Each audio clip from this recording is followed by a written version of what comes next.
최근에 한 집사님을 통해서 이 기사를 접했는데요.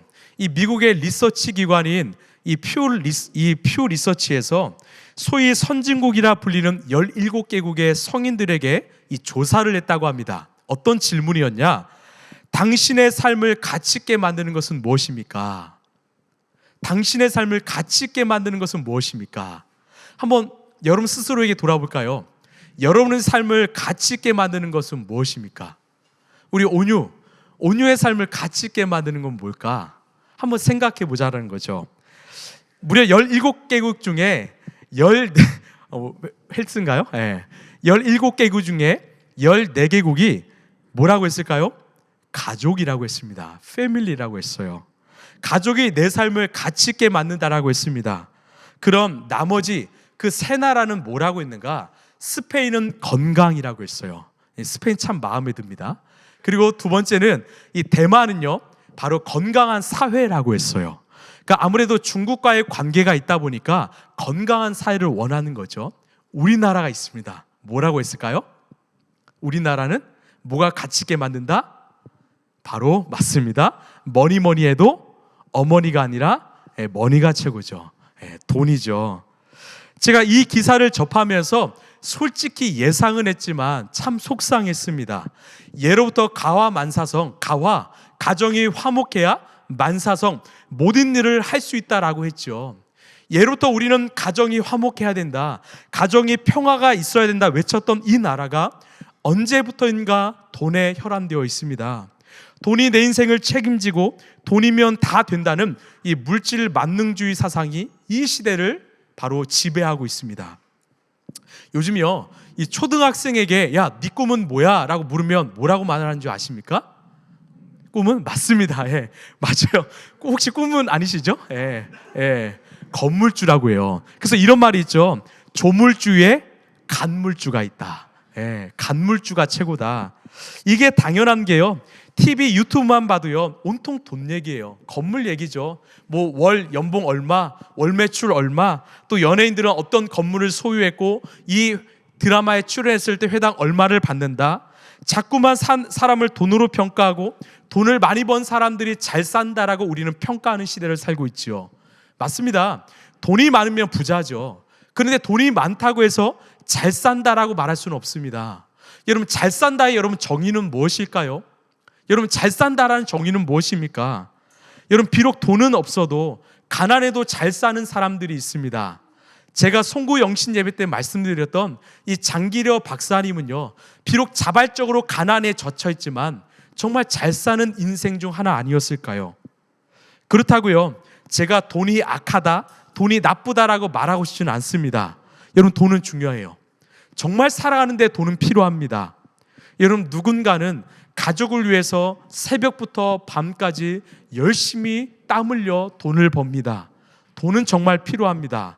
그런데 성경은 이것을 우리에게 분별하라고 말합니다.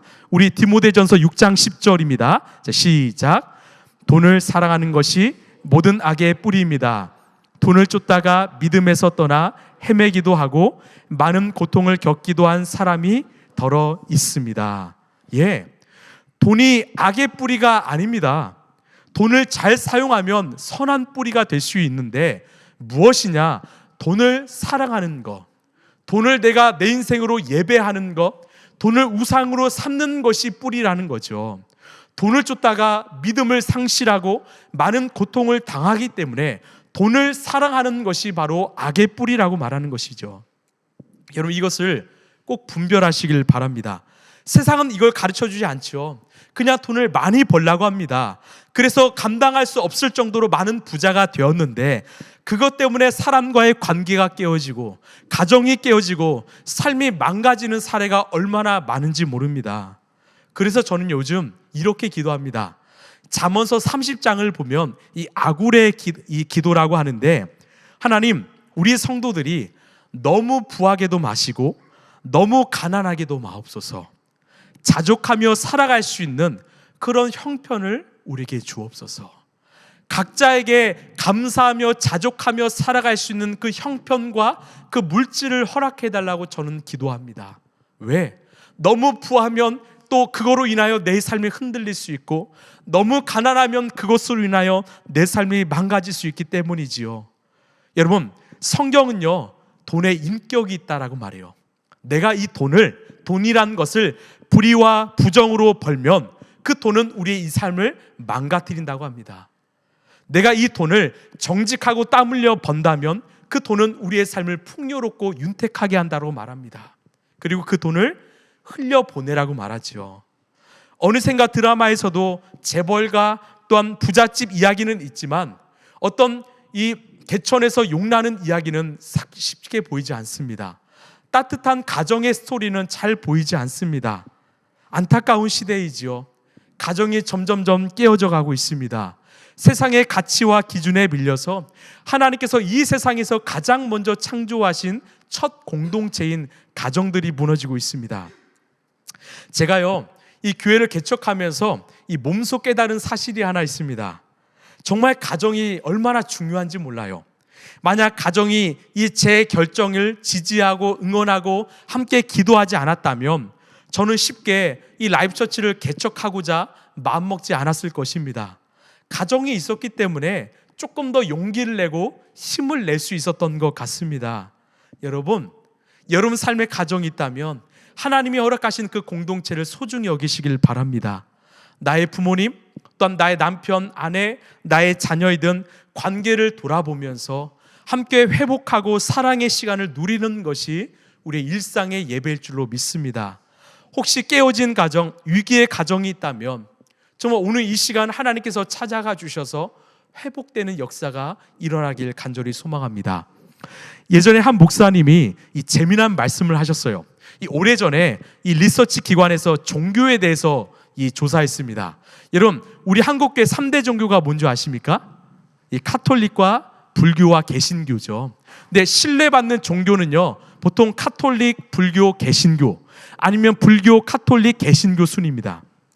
이 개신교가 늘 꼴찌죠. 그런데 종교적인 매력 또한 찾고 싶은 종교에서 개신교가 1위를 했던 적이 있다는 겁니다. 그래서 이 불교 재단에서, 특별히 소승불교 재단에서 연구를 했대요. 너무 신기해서 어떻게 신뢰도가 땅바닥인데 이 개신교가 이 매력적이고 사람들이 찾는 종교의 1위를 할 수 있는가? 그 재단에서 놓은 입장이요, 천주교도 불교도 거의 개인화된 종교라는 거예요. 개인적인 믿음을 갖는다라고 하는데 이 교회라는 곳은 좀 독특한 게 사람이 누군가 오면 대화하는 거예요. 만나자고 하는 거죠.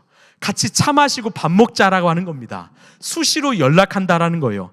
처음 보는 사람에게도 그냥 반갑게 인사하고 삶을 나누고 공동체를 이루는 그런 공동체성을 갖고 있다라는 거죠. 이것이 바로 우리 기독교에서 중요한 핵심 가치 중 하나인 이 코이노니아, 교제이죠. 그래서 현대인의 외로움과 고독의 빈자리를 채워줄 수 있는 이 매력적인 종교가 바로 개신교다라는 거예요. 신뢰는 꼴찌지만 그런 매력을 갖고 있기 때문에 사람들이 찾는다라고 말합니다. 여러분, 그렇습니다. 결국 사람들과의 그 관계를 통해서, 그 신뢰를 통해서 우리는 그 사람이 믿는 하나님을 알게 되는 거죠. 그리고 그 믿음을 통해서 나는 하나님을 찾게 되는 것입니다. 저는 여기에 우리의 희망이 있다라고 봅니다. 여러분, 예수님은요, 이 신약 시대에 오시면서 이전과는 다른 새로운 계명을 우리에게 주셨는데요, 우리 요한복음 13장 34, 35절입니다. 자, 시작. 이제 나는 너희에게 새 계명을 준다. 서로 사랑하여라. 내가 너희를 사랑한 것 같이 너희도 서로 사랑하라. 너희가 서로 사랑하면 모든 사람이 그것으로써 너희가 내 제자인 줄 알게 될 것이다. 아멘. 자, 여러분, 질문 하나 할까요? 우리가 무엇을 하면 믿지 않는 세상 사람들이 우리가 예수의 제자인 걸 알게 됩니까? 열심히 성경 공부하면요? 놀라운 신학적 연구를 가지면? 아닙니다. 사랑입니다.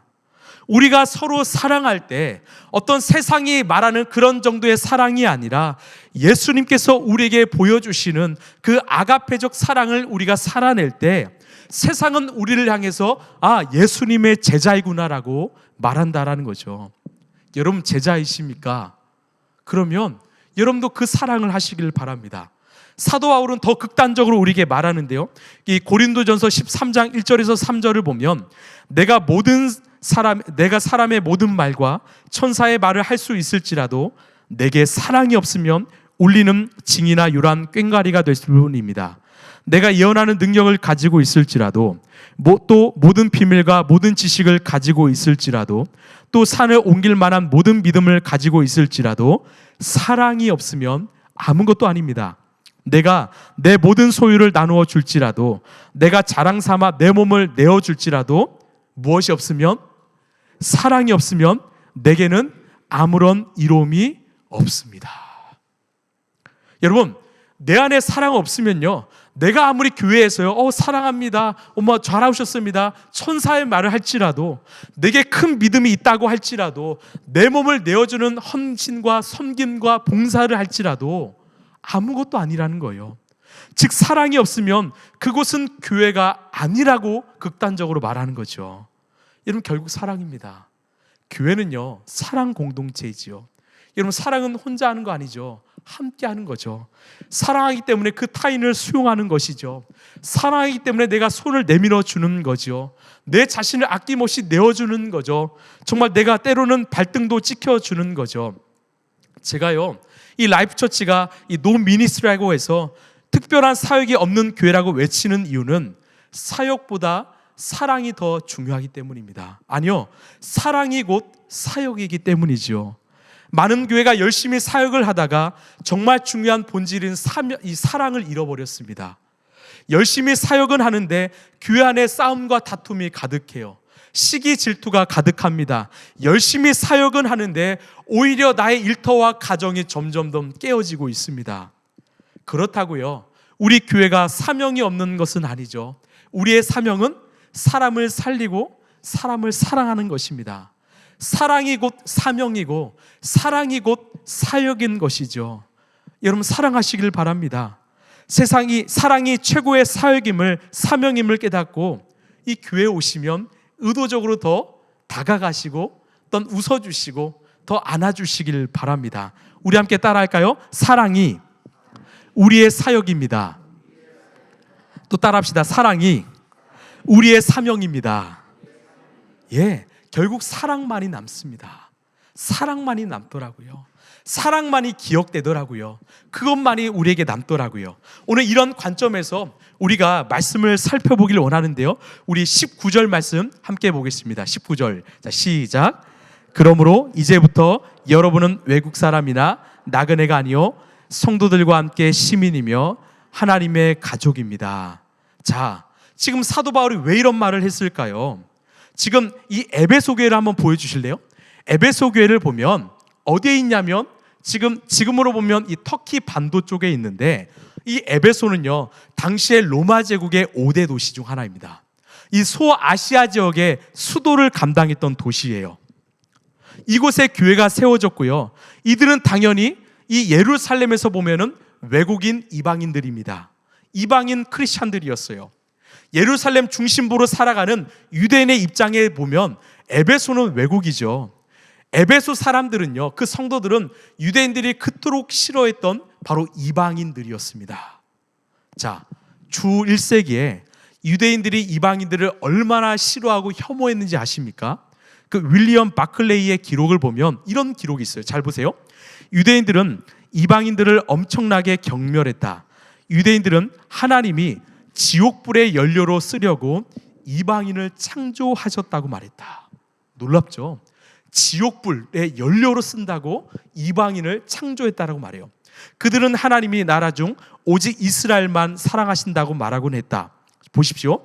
만약 유대인 남자가 이방인 여자와 결혼하거나 유대인 여자가 이방인 남자와 결혼하면 그 유대인 남자 혹은 유대인 여자의 장례식이 거행되었다.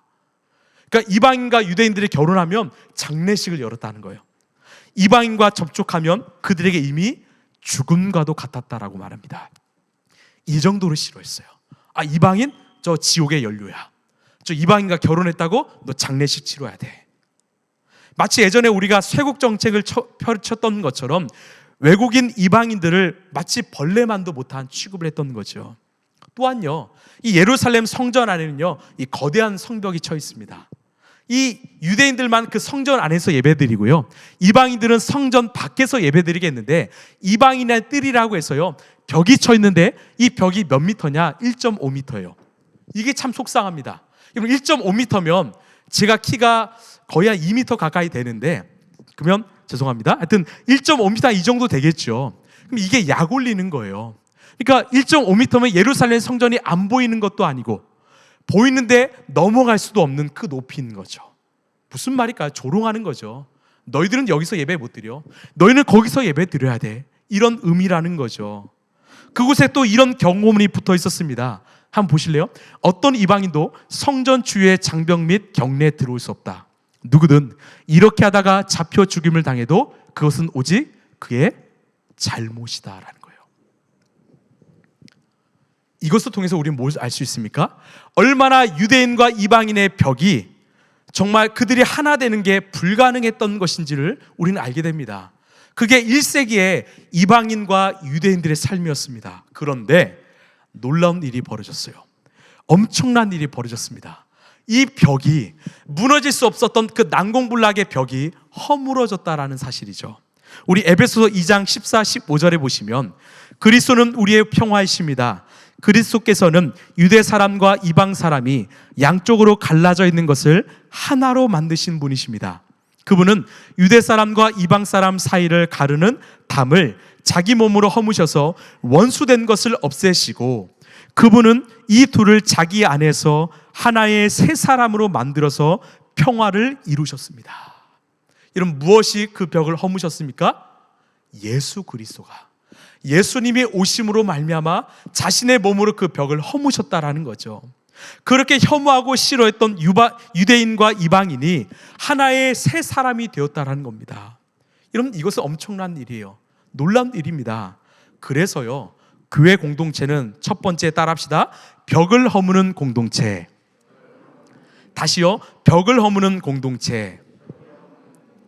예, 우리의 벽, 우리 마음의 담을 허물어야 진짜 교회고 가족이 될 수 있다는 거예요.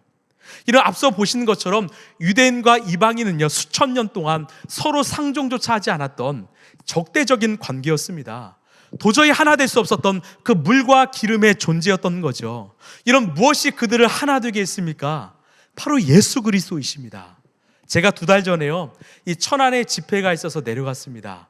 이 KTX 기차로 타고 내려가면서 이 설교를 준비하고 이 말씀을 묵상하고 있는데, 어떤 한 어르신이 저를 보자마자 잠시 제 옆에 앉는 거예요.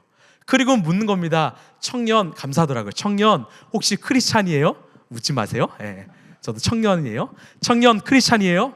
예, 맞습니다. 사실 저 목사입니다. 그랬더니 더 반가운 얼굴로, 아, 그래요? 저는 사실 러시아에서 선교했던 선교사인데 이 코로나 때 이제 어려워져서 한국으로 들어왔습니다. 그리고 저는 길거리에 나가서 복음을 전하는 전도자로 살고 있습니다. 그래서 서로의 삶을 참 많이 주고받았습니다. 여러분, 첫 만남입니다. 전혀 모르던 사이입니다. 그런데 무엇이 우리 두 사람을 만나게 하고 대화하게 하고 마음을 나누게 하고 사랑하게 했습니까? 바로 예수 그리스도이시죠. 요즘 젊은이들이 SNS를 참 잘하죠. 인스타그램, 유튜브를 보면 정말 크리스찬 청년들도 참 잘합니다. 누군가의 말씀을 또 올리고 좋은 설교 내용을 올리면 정말 공유도 하고 좋아요도 누르고 댓글도 참 많이 달아요. 그래서 여러분, 라이프처치 유튜브도 조댓구알 하시길 바라요. 좋아요, 그리고 뭐죠? 댓글, 구독, 알림 설정입니다. 이런, 왜 모르는 사람들에게 그렇게 다가갈까요? 이유는 하나입니다. 왜 모르는 사람에게 마음을 나누고 대화할까요? 왜 기도 요청을 할까요? 바로 예수 그리스도 때문에 그래요. 다니는 교회는 다르고 교단도 다르고 환경과 문화는 다르지만 예수님 때문에 하나 된 것입니다. 예수님 때문에 하나의 가족으로 느끼는 것이죠. 여러분, 우리 라이프처치도 마찬가지 아닙니까? 여러분, 우리가 예수님이 아니었다면 우리가 이 자리에 모일 수 있었을까요? 우리는 서로 모르죠. 어떤 인생을 살아왔고 어느 지역에 살아왔고 어떤 문화를 가지고 우리는 모릅니다. 그러나 예수 때문에 모이는 것이죠. 여러분, 지금은 어떤 사회입니까? 가족을 잃어버렸습니다. 공동체를 잃어버렸습니다. 이 트렌드 코리아를 보면 이 사회를 나노 사회 또한 분초 사회라고 합니다. 이 나노라는 것은 물질의 최소 단위이지요. 미세하게 나뉜다라는 겁니다. 이 나노 사회를 이렇게 말하더라고요. 우리 사회가 하나의 공동체적인 유대를 이루지 못하고 개개인 즉 나노 단위로 조각 난다는 뜻을 갖고 있다. 사회와 구성원들이 조각조각 쪼개어지고 나뉘면서 각자 도생하는 무한 경쟁 체제로 내몰리고 경제적 심리적으로는 양극화를 겪게 되는 단절의 세상이란 점이 나누 사회의 어떤 단상 아픔이라는 겁니다. 결국 자기 자신에게 더 집중하면서 오히려 고립되고 단절되는 시대를 겪고 있다라는 거죠. 개인화로 인해서 서로의 벽을 세우고 선을 긋고 있다라는 겁니다. 이런 현상이 불과 10년, 20년도 되지 않은 우리 사회의 모습입니다. 여러분 어떻게 해야 될까요? 예전에 혹시 봉준호 감독이 만든 기생충이란 영화 보신 분 계십니까? 예, 그렇죠. 거의 우린 늘 말씀만 보죠. 영화는 안 보죠. 근데 이 봉준호 감독이 만든 이 기생충이란 영화를 보면 이 선을 참 잘 사용했습니다. 한번 보여주실래요? 여기서 보시면 이 선을 사용해서 너는 나와 다르다라는 것을 표현했습니다. 지금 보면 부잣집과 또 일하는 어떤 이 부모의 이런 선을 그은 거예요. 이 그림자 선을 통해서 가난한 자와 부자의 삶을 나누는 거고요. 또 이 유리창의 선을 사용해서 참 안타까운 배우죠. 근데 이 사장과 어떤 운전사의 선을 나눈 겁니다. 계급을 나눈 거예요. 너희는 다르다라는 거죠. 이게 이 시대의 단상이라는 거예요. 지금도 똑같죠. 우리 어렸을 때 보통 책상이 하나로 이루어지면 뭐 합니까? 짝꿍과 함께? 그렇죠. 많이 하셨죠. 선 긋고 넘어오지 마. 여긴 내 거야. 심지어 아파트도 한 아파트인데 평수가 다른 곳은요 울타리를 친대요. 그리고 놀이터를 다르게 구획하면서 여기 넘어오지 마라고 말한답니다. 이게 이 시대의 모습이라는 거죠. 2000년 전이나 지금이나 똑같이 선을 긋고 벽을 세우는 시대입니다. 또한 한국교회 안에서도 이런 문제가 너무나 많다라는 거예요. 선을 긋고 있습니다. 자기만의 벽을 세우고 선을 그으면서 여기까지만 오지 마 이렇게 막고 있는 모습. 여러분 어떻게 해야 이 사람 사이의 벽을 허물고 선을 지을 수 있을까요? 제가 계속 반복해서 말합니다. 답은 하나이지요. 우리 20절 말씀 읽겠습니다. 시작. 여러분은 사도들과 예언자들의 놓은 기초 위에 세워진 건물이며 그리스도 예수가 그 모퉁이 돌 되십니다. 아멘. 답은 하나입니다. 예수 그리스도세요. 여러분 예수님을 진심으로 만나시길 바랍니다. 내 안에 그 벽이 있다, 내 안에 선이 그어진다. 여러분 예수님을 진심으로 만나시길 바래요. 정말 말씀으로 찾아오시고 내 삶의 주인이신 그 예수님을 내가 만나면 그 주님이 내 주인 되어주시면 우리는 알게 됩니다. 무엇을요?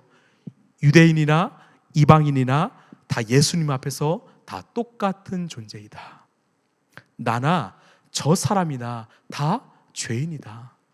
나나 저 사람이나 다 똑같이 사랑받아야 될 존재이다. 회복이 필요한 자들이다. 즉 너와 나는 다르지 않다라는 것을 깨닫게 됩니다. 실제로 예수님을 만났던 사람들도요 똑같은 고백을 했습니다. 누가복음을 보면 베드로가 예수님 앞에서 뭐라고 고백하느냐? 주님 나에게서 떠나가 주십시오. 나는 죄인입니다. 누가복음 18장을 보면 세리 마태는요 하나님 이 죄인에게 자비를 베풀어 주십시오. 또한 디모데전서를 보면 사도 바울은 주님 내가 죄인 중에 괴수입니다. 예수님 앞에서 그 누구도 나는 죄인입니다라고 동일하게 고백했다라는 거죠. 이런 우리도 마찬가지 아닐까요? 예수님이 내 앞에 계시면 여러분 뭐라고 고백하겠습니까? 예수님 나는 죄인입니다. 저는 예수님이 필요한 죄인입니다. 종교개혁자 마틴 루터는요 우리 인간은 두 부류로 나뉜다라는 거예요. 하나는 구원받은 죄인과 다른 하나는 구원받지 못한 죄인이라는 거죠. 이런 우리는 예수님이 필요한 모두 죄인입니다. 내가 예수님 앞에 진심으로 서면 내 죄가 얼마나 큰지를 깨닫고 나는 죄인입니다 고백할 수밖에 없다라는 거죠. 그때 여전히 그런 나를 사랑하시는 그 예수님의 사랑과 은혜를 경험하면 내 삶에 편견과 차별과 그 벽이 허물어진다라는 겁니다. 여러분에게도 질문할까요? 여러분은 어떠십니까? 지금 예수님이 여러분 앞에 계시는데 어떤 마음으로 서 계십니까? 예수님이 지금 내 마음 가운데 찾아오셨는데 나는 어떤 마음으로 지금 있습니까? 혹시 내 안에도 그런 벽이 있지는 않습니까? 그런 선이 있지는 않습니까? 나는 좀 괜찮은데 저 사람 보니까 나는 조금 의로운 것 같은데, 아니요, 우리는 죄인입니다. 우리 안에 있는 벽을 허무시길 바랍니다. 그때 우리는 한 가족이 될 수 있습니다. 자, 우리 두 번째, 우리 교회 공동체는요, 함께 따라합시다. 이미 하나 된 공동체. 자, 우리 에베소서 2장 15, 19절 말씀 읽겠습니다. 시작. 그분은 이 둘을 자기 안에서 하나의 새 사람으로 만들어서 평화를 이루시고 원수된 것을 십자가로 소멸하시고 이 둘을 한 몸으로 만드셔서 하나님과 화해시키셨습니다. 그러므로 이제부터 여러분은 외국 사람이나 나그네가 아니요 성도들과 함께 시민이며 하나님의 가족입니다. 아멘. 자, 이 말씀들을 잘 보시면 이 동사의 시제가요, 과거형입니다. 성경은 우리가 하나 될 수 있다, 하나 되어야 된다라고 말하지 않고요, 우리는 이미 하나 되었다라고 말합니다. 우리는 이미 하나 되었다라고 말합니다. 제가요, 이 대학교를 다닐 때 누군가 목사님, 대학교에서 가장 힘들었던 시간이 언제입니까? 물으면 저는 이렇게 말해요. 조별과제 하는 시간이었습니다. 혹시 공감하십니까? 탁과 사람들이 모여서요, 이 교양 시간에 5명에서 7명 정도 되는 한 조를 만듭니다. 그리고 숙제를 주면요, 서로 조장을 안 하려고 해요. 서로 조금 분량을 작게 얻으려고 얼마나 핑계를 대는지 모릅니다. 그래서 시간이 지나면 결국 2-3명이 해요.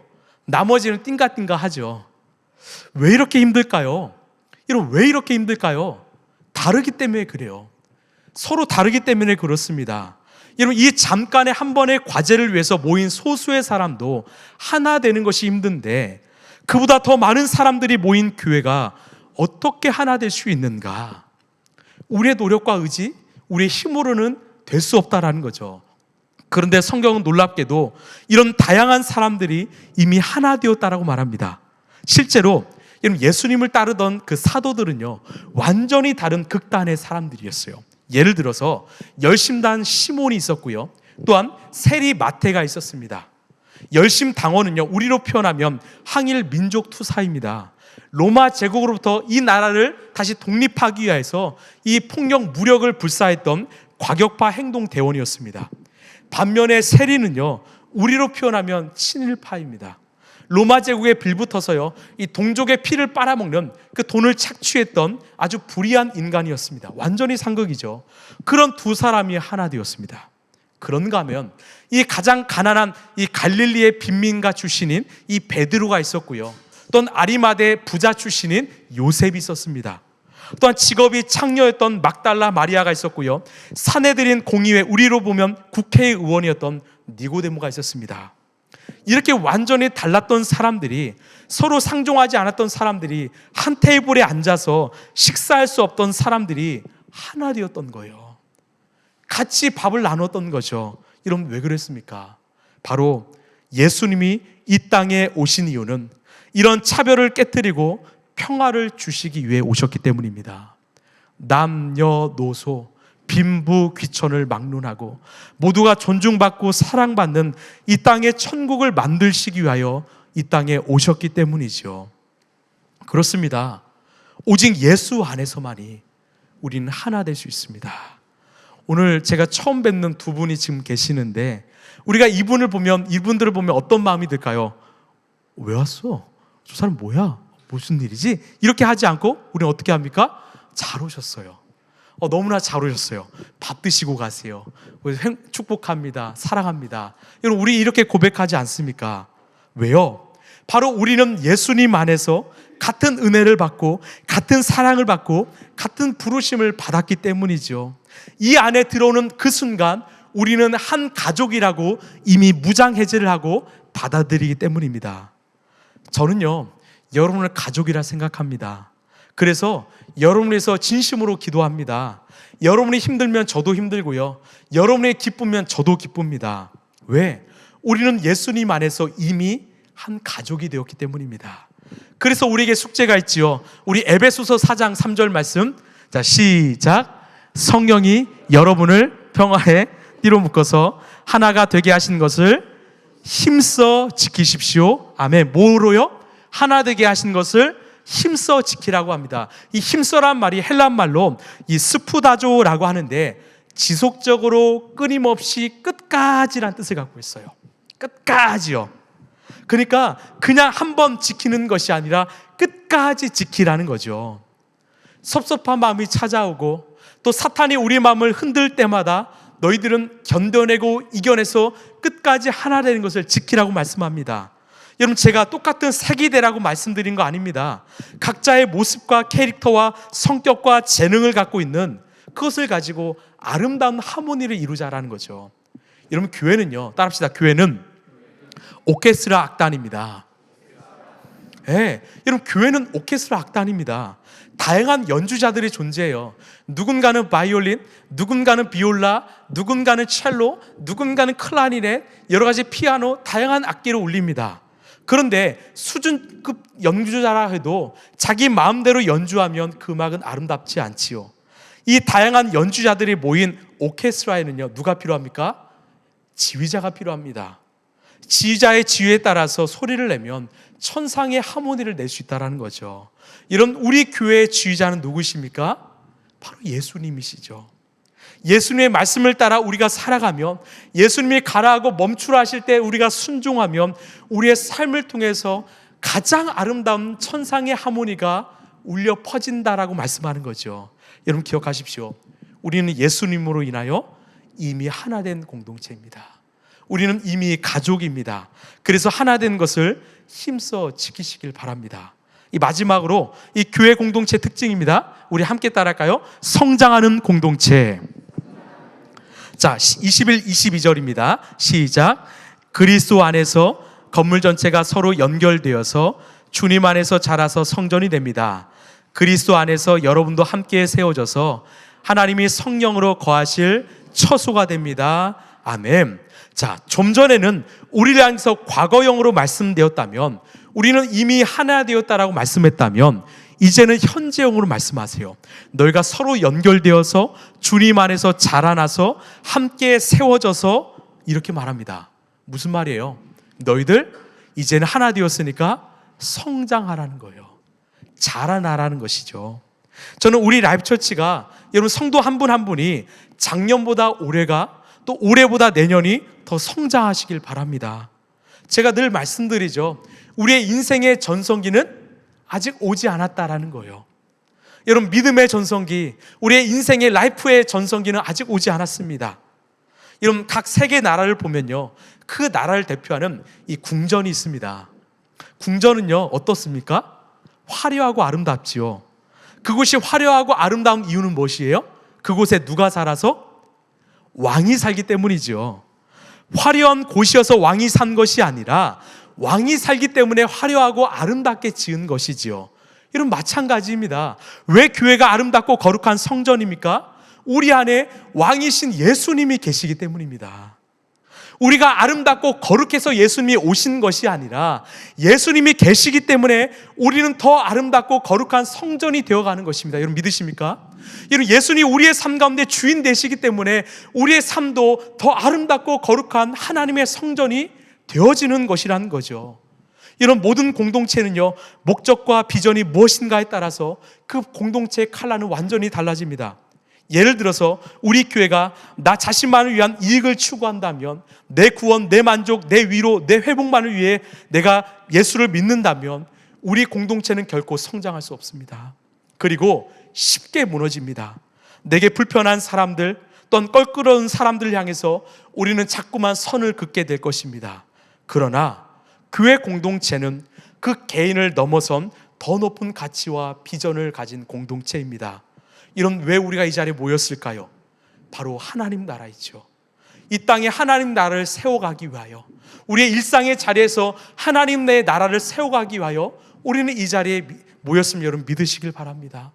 또는 우리가 모인 이유는 나 한 사람 구원받고 잘 되는 것이 아니라 잃어버린 한 사람 한 사람을 우리가 살리고 구원하기 위해서 우리는 이 자리에 모였음을 기억하시길 바랍니다. 내가 선 자리에서 여러분 하나님 나라, 여러분 하나님의 성전을 세우십시오. 내가 만나는 사람들과의 그 미팅의 자리에 하나님의 성전을 세우십시오. 내 가정에, 또한 내가 살아가는 일터에 여러분 하나님의 성전을 세우십시오. 여러분 거기서 하나님이 주인 되어 주시면 그 자리가 거룩하고 아름다운 성전이 되어가리라 믿습니다. 저는 여러분이요, 정말 24년도가 여러분 인생에서 한 번도 경험하지 못하는 그런 믿음의 전성기가 이루어지길 소망합니다.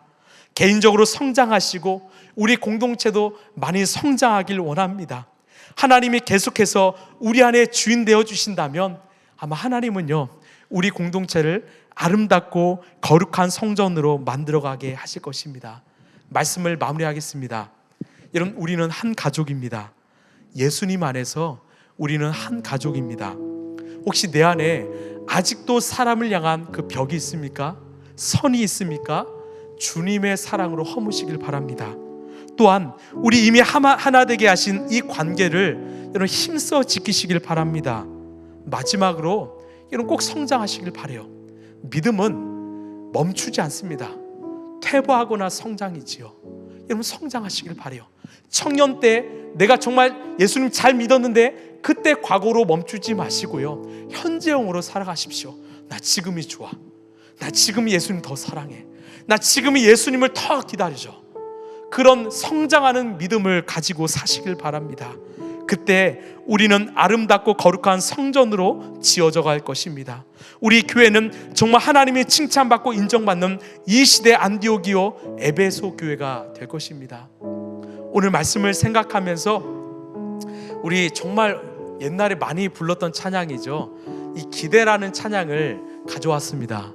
이 가사의 고백처럼 정말 우리를 향해서 계획하신 하나님의 뜻, 우리를 하나 되게 하시고 우리를 교회로 부르시는 그 하나님의 소망, 하나님의 기대를 우리 함께 고백하길 원합니다.